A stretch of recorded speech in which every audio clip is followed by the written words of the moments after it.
ಕೇಳ್ತಾ ಇದ್ದಾರೆ, ಶಿವಣ್ಣವ್ರ ಸಾಹೇಬ್ ಕೇಳ್ತಾ ಇದ್ದಾರೆ, ರುದ್ರಪಡ ಕೇಳ್ತಾ ಇದ್ದಾರೆ. 100 ಮಂದಿ ಯಾರಿಗಾರೊಬ್ಬರು ಮಂತ್ರಿ ಸಿಕ್ಕ ಅದನ್ನು ತೊಗೊಂಡು ಬರ್ತೀವಿ. ಅದನ್ನು ತಂದು ಹಿಂಗೆ ಪಟಾಕಿ ಹಾರಿಸಿ ಹಿಂಗೆ ಕರ್ಕೊಂಡು ಒಂದು ಮೆರವಣಿಗೆ ಮಾಡ್ಕೊಡ್ತೀವಿ.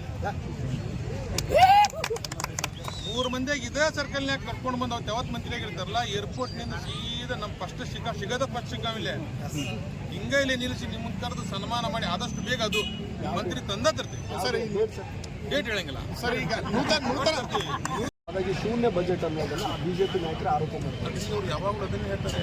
ತಾವು ಅಧಿಕಾರದಾಗಿದ್ದಾಗೆ ಬಿಜೆಪಿ ಹೇಳ್ತಾರಲ್ಲ, ತಾವ್ಯಾಕೆ 2,000 ರೂಪಾಯಿ ಕೊಟ್ಟಿಲ್ಲ, ತಾವ್ಯಾಕೆ 10 KG ಅಕ್ಕಿ ಕೊಟ್ಟಿಲ್ಲ, ತಾವ್ಯಾಕೆ ಶಿಕ್ಷಣ ಶ್ರೀಪುರ ಪ್ರಾಧಿಕಾರ ಮಾಡಿಲ್ಲ, ತಾವ್ಯಾಕೆ ಶಿಗ್ಗಾಂವ್ ಬಂಕಾಪುರಕ್ಕೆ ಕುಡಿಯುವ ನೀರು ಕೊಟ್ಟಿಲ್ಲ, ತಾವ್ಯಾಕೆ ಬಸ್ ಫ್ರೀ ಮಾಡಿಲ್ಲ, ಮಾಡ್ಬೋದಾಗಿತ್ತಲ್ಲ. ಇವತ್ತು ಶಿಗ್ಗಾಂವ್ ವಿಧಾನಸಭಾ ಕ್ಷೇತ್ರದಾಗ ನೀವು ಹೋಗಿ ನೋಡ್ರಿ, ಇವತ್ತೇನು ಕೆಲಸ ನಡೀತಾ ಇದೆ, ಮೊದಲೇನಿತ್ತು. ತಾವ್ಯಾಕೆ ಸೌನೂರು ಏತ್ ನೀರಾವರಿ ಯೋಜನೆ ಮಾಡಿಲ್ಲ. ಒಂದು ಕಾರ್ಮಿಕರ ರೆಸಿಡೆನ್ಷಿಯಲ್ ಸ್ಕೂಲನ್ನು ಮಂಜೂರಾಗಿದೆ. ಮತ್ತು ಸವಣೂರು ಪಟ್ಟಣದಲ್ಲಿ ಅತಿ ಹೆಚ್ಚು ಮೈನಾರಿಟಿ ಇದ್ದಾರೆ. ಒಂದು ಮೈನಾರಿಟಿ ಮಹಿಳೆಯರ, ವಿಶೇಷವಾಗಿ PUCಯಿಂದ ಡಿಗ್ರಿವರೆಗೆ ಮಹಿಳೆಯರ ಒಂದು ಕಾಲೇಜನ್ನು ಕೂಡ ಇವತ್ತು ಮಂಜೂರು ಮಾಡಿದ್ದಾರೆ. ಜೊತೆಗೆ ನಮ್ಮ ವಿಧಾನಸಭಾ ಕ್ಷೇತ್ರದಲ್ಲಿ 100 ಕೋಟಿ ರೂಪಾಯಿ ಚೆಕ್ ಡ್ಯಾಮ್ಗಳನ್ನು ಕೂಡ ಇವತ್ತು ಮಂಜೂರು ಮಾಡುವ ಮುಖಾಂತರ ಈಗಾಗಲೇ ಸಾವಿರಾರು ಕೋಟಿ ಅನುದಾನವನ್ನು ಕೊಟ್ಟು ಮತ್ತು ಕೂಡ ನಾ ಏನು ಕೇಳಿದ್ರು ಕೂಡ ಕೊಡ್ತಾ ಇದ್ದಾರೆ.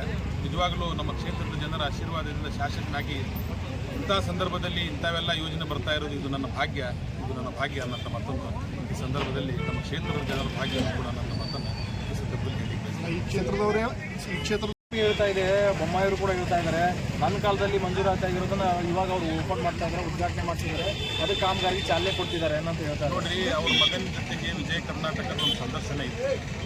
ನಾವು ಅವ್ರು ಒಂದೇ ವೇದಿಕೆ ಮೇಲೆ ಮಾತಾಡಿದ ವಿಡಿಯೋ ಕಳಿಸ್ತೀವಿ. ಮಾನ್ಯ ಹಿರಿಯರಾದಂಥ ಬಸವರಾಜ ಬೊಮ್ಮಾಯಿ ಸಾಹೇಬರು ಅವ್ರ ವೇದಿಕೆಗೆ ಬರ್ತಾರಂದ್ರೆ ನಾನು ಬರ್ತೀನಿ. ಅವರು ದಾಖಲೆ ಕೊಳ್ಳಿ, ನಾನು ದಾಖಲೆ. ಅವ್ರು ಮುಖ್ಯಮಂತ್ರಿ ಇದ್ದ ಕೆಲಸ ಮಾಡಿರ್ಬೋದು, ಇಲ್ಲ ಅನ್ನೋದಿಲ್ಲ. ಆದರೆ ನನ್ನ ಸಮಯದಲ್ಲಿ ಬೇಕಾದಂಥ ಕೆಲಸ ಒಬ್ಬ ಸಾಮಾನ್ಯ ಶಾಸಕನಾಗಿ ಮಾಡಿದ್ದೀನಿ. ನಾನು ಓಪನ್ ಆಗಿ ಯಾರು BJP ಮುಖಂಡರು ಕೂಡ ನೀವು ಇದೇ ಚೆನ್ನಮ್ಮನ ಗ್ರೌಂಡ್ನ್ಯಾಗ ಮುಕ್ತವಾಗಿ ನೀವೆಲ್ಲ TV ಅವರು ಸಂದರ್ಶನ ಹೇಳ್ರಿ, ಅವ್ರು ಮಾಡಿದ್ದು ಅವ್ರು ಹೇಳಿ, ನಾ ಮಾಡಿದ್ದು ನಾ ಹೇಳಿ. ಪ್ರಮುಖವಾಗಿ ಈ ಬಜೆಟ್ ಕಾಲು ಬಿದ್ದು ತರಬೇಕು.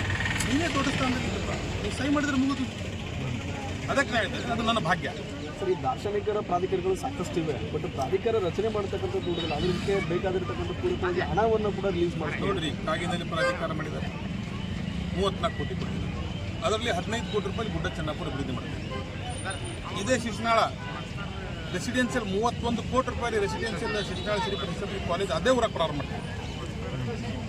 ಜೊತೆಗೆ ಒನ್ ಡಿಸ್ಟ್ರಿಕ್ಟ್ ಒನ್ ಡೆಸ್ಟಿನೇಷನ್ ಅಂತೇಳಿ 50 ಕೋಟಿ ರೂಪಾಯಿದಲ್ಲಿ ಶಿಶುನಾಳವನ್ನು ಈಗಾಗಲೇ ನಾವು ಸೆಲೆಕ್ಟ್ ಮಾಡಿಸಿದ್ವಿ.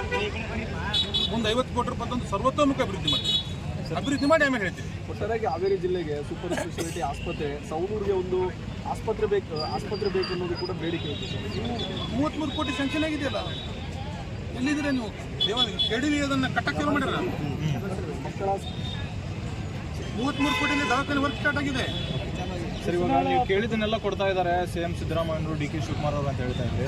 ಹಾಗೆ ಇವಾಗ ಬಜೆಟ್ ಎಲ್ಲ ಮುಗೀತು, ನೀವು ಇನ್ನೊಂದು ಕೇಳ್ತಾ ಇದ್ರಿ, ನಮ್ಮ ಜಿಲ್ಲೆ ಮಂತ್ರಿ ಸ್ಥಾನ ಬೇಕು ಅಂತ. ಜೊತೆಗೆ ನಿಮ್ಮ ಗುರುಗಳಿಗೆ, ರಾಜಕೀಯ ಗುರುಗಳಿಗೆ ಮಾಡೋಕ್ಕಾಗಿದ್ದಿಲ್ಲ, ತಮ್ಮ ಅವಧಿಯಲ್ಲಿ ಕೂಡ ಆಗಿರ್ಬೋದು. ಅದು ಯಾವ ರೀತಿ ನಿಮಗೆ ಪ್ಲಸ್ ಆಗುತ್ತೆ? ನನಗೆ ಪ್ಲಸ್ ಅಂತ ಯೋಚನೆ ಮಾಡಿಲ್ಲ. ನನಗೆ ಜನ ಗೆಲ್ಲಿಸುವ ಮುಖಾಂತರ ನನಗೆ ಈಗಾಗಲೇ ದೊಡ್ಡ ಬಹುಮಾನ ಕೊಟ್ಟುಬಿಟ್ಟಿದ್ದಾರೆ. ನಾನು ಅವ್ರ ಸೇವೆ ಮಾಡಬೇಕು. ಈಗಾಗಲೇ ಅದು ನಾನು ಹೇಳಿದ್ದು ನನ್ನ ಭಾಗ್ಯ ಅಂತೇಳಿ. ಪ್ರಾಧಿಕಾರ ಮಾಡೋದು ನನ್ನ ಭಾಗ್ಯ. ಈ ಕ್ಷೇತ್ರದಲ್ಲಿ ಸುಮಾರು 400 ದೇವಸ್ಥಾನಗಳಿಗೆ ಅನುದಾನ ಒದಗಿಸ್ಕೊಂಡು ನಮ್ಮ ಭಾಗ್ಯ. ಶಿಗ್ಗಾಂವ್ ಬಂಕಾಪುರ 3 ಪಟ್ಟಣಕ್ಕೆ ಕುಡಿಯುವ ನೀರು ಮಾಡುವಂಥದ್ದು ಅದು ನನ್ನ ಭಾಗ್ಯ. ಜೊತೆಗೆ ಸವಣೂರು ಹಾಸ್ಪಿಟಲ್ ಮಾಡೋದು ನನ್ನ ಭಾಗ್ಯ. ಸವಣೂರು ಏತ್ ನೀರಾವರಿ ಯೋಜನೆಗೆ 310 ಕೋಟಿ ರೂಪಾಯಿ ಮಂಜೂರಾತಿ ಕೊಡಿಸೋದು ಅದು ನನ್ನ ಭಾಗ್ಯ.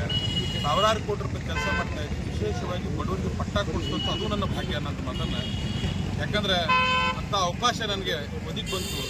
ಮತ್ತು ರಾಜ್ಯ ಸರ್ಕಾರ ವಿಶೇಷವಾಗಿ ಶಿಗ್ಗಾಂವನ್ನು ದತ್ತಕ್ಕೆ ತಗೊಂಡು ನಾವು ಏನು ಕೇಳಿದ್ರು ಕೊಡ್ತಾ ಇದ್ದಾರೆ. ಅದು ನಿಜವಾಗ್ಲೂ ಒಂದು ದೊಡ್ಡ ಹೆಮ್ಮೆಯ ವಿಚಾರ ಅಂತ ಮಾತಾಡ್ತಾರೆ. ಚುನಾವಣೆ ಟೈಮಲ್ಲಿ CM ಅವರು ಎಷ್ಟು ಘೋಷಣೆ ಮಾಡಿದ್ರು, ಅದಾದ ನಂತರ ಇಲ್ಲಿವರೆಗೆ ಎಷ್ಟು ಸಿಕ್ಕಿದೆ ಅಂತ? ಚುನಾವಣೆಯಲ್ಲಿ ಘೋಷಣೆ ಮಾಡಿದ್ದು ಕೇವಲ ಶಿಗ್ಗಾಂವ್ ಬಂಕಾಪುರ ಕುಡಿಯುವ ನೀರಿಂದಷ್ಟೇ. ಅವರು ಬಾಕಿ ಎಲ್ಲ ಅವರು ಖುಷಿಯಿಂದ ಕೊಡ್ತಾ ಇದ್ದಾರೆ. ನಮ್ಮ ಲೆಟರ್ ಹೋದರೆ ಅಲ್ಲ, ವಿಶೇಷ ಅನುದಾನ ಕೊಡ್ತಾನೆ ಶಿಗ್ಗಾಂವ್ ಅಂತ ಕೊಟ್ಟಿದ್ರು, 100 ಕೋಟಿ ರೂಪಾಯಿ ಕೊಟ್ಟಿದ್ರು, ಅದು ಆಯಿತು. ಈಗ ನಾನು ಲೆಕ್ಕ 1200-1300 ಕೋಟಿ ಅನುದಾನ ಆಗಿದೆ. ಏನು ಕೇಳಿದ್ರು 13 KPSC ಶಾಲೆಗಳನ್ನು ಕೊಟ್ಟಿದ್ದಾರೆ, ರೆಸಿಡೆನ್ಷಿಯಲ್ ಸ್ಕೂಲ್ಗಳನ್ನು ಕೊಟ್ಟಿದ್ದಾರೆ, ಕುಡಿಯುವ ನೀರಿನ ಕೊಟ್ಟಿದ್ದಾರೆ, ನೀರಾವರಿ ಕೊಟ್ಟಿದ್ದಾರೆ. ಜಾರಕಿಹೊಳಿ ಸಾಹೇಬ್ 100 ಕೋಟಿ ರೂಪಾಯಿ ರಸ್ತೆಗಳು ಕೊಟ್ಟಿದ್ದಾರೆ. SC ST ಬಹಳಷ್ಟು ವರ್ಷಗಳಿಂದ ಬೇಡಿಕೆ ಇತ್ತು ಸರ್, ಪ್ರಾಧಿಕಾರ ರಚನೆ. ಇವತ್ತು ಬಜೆಟ್ ಈ ಬಗ್ಗೆ ಏನು ಹೇಳ್ತೀವಿ? ಮಾನ್ಯ ಮುಖ್ಯಮಂತ್ರಿಗಳು ಒಳ್ಳೆಯ ಒಂದು ದಾಖಲೆ ಬಜೆಟನ್ನು ಇವತ್ತು ಮಾಡಿದರು. ಆ ಬಜೆಟ್ನಲ್ಲಿ ನಮ್ಮ ಶಿಗ್ಗಾಂವ ವಿಧಾನಸಭಾ ಕ್ಷೇತ್ರದ ಏನು ಬೇಡಿಕೆಗಳಿತ್ತು ಸರ್ವ ಬೇಡಿಕೆಗಳನ್ನು ಕೂಡ ಅವರು ಪೂರ್ಣ ಮಾಡಿದ್ದಾರೆ. ವಿಶೇಷವಾಗಿ ಬಹುದಿನಗಳ ಕನಸು ಈ ಭಾಗದ ಆರಾಧ್ಯ ದೇವ ಶಿಶುನಾಳ ಶ್ರೀ ಗುರು ಗೋವಿಂದ ಭಟ್ರ 18ನೇ ಶತಮಾನದ ದಾರ್ಶನಿಕರ ಒಂದು ಜನ್ಮಸ್ಥಳವಾದಂಥ ಶಿಶುನಾಳವನ್ನು ಪ್ರಾಧಿಕಾರ ಮಾಡುವ ಮುಖಾಂತರ ಅವೈಕ್ಯತೆಯ ಒಂದು ಕೇಂದ್ರವಾದಂಥ ಶಿಶುನಾಳವನ್ನು ರಾಜ್ಯ ಮಟ್ಟದಲ್ಲೇ ಇವತ್ತು ಕೇವಲ ಪ್ರಾಧಿಕಾರ ಅಷ್ಟೇ ಮಾಡಲಿಲ್ಲ. ಅವರು 36 ರೆಸಿಡೆನ್ಷಿಯಲ್ ಸ್ಕೂಲ್ಗಳಿಗೆ ಶಿಶುನಾಳ ಶರೀಫರ ಹೆಸರನ್ನು ಇಡುವ ಮುಖಾಂತರ ಶಿಶುನಾಳ ಶರೀಫರಿಗೆ ಒಂದು ದೊಡ್ಡ ಗೌರವವನ್ನು ಕೊಟ್ಟಂಥ ಮಾನ್ಯ ಮುಖ್ಯಮಂತ್ರಿಗಳಿಗೆ, ಉಪಮುಖ್ಯಮಂತ್ರಿಗಳಿಗೆ, ಸನ್ಮಾನ್ಯ ಶಿವಾನಂದ ಪಾಟೀಲ್ರಿಗೆ, ಜಾರಕಿಹೊಳಿಯವರಿಗೆ ಎಲ್ಲರಿಗೂ ಕೂಡ ನಾನು ಶಿಗ್ಗಾಂವ ವಿಧಾನಸಭಾ ಕ್ಷೇತ್ರದ ಶಾಸಕನಾಗಿ ಎಲ್ಲ ನಮ್ಮ ಕಾಂಗ್ರೆಸ್ ಪಕ್ಷದ ಮುಖಂಡರು ಈ ಭಾಗದ ಎಲ್ಲ ಜನರಿಂದ ನಾನು ಧನ್ಯವಾದವನ್ನು ಅರ್ಪಿಸ್ತೀನಿ. ಏನೇನು ಬಂದಿದೆ ಇವತ್ತು ನಾನು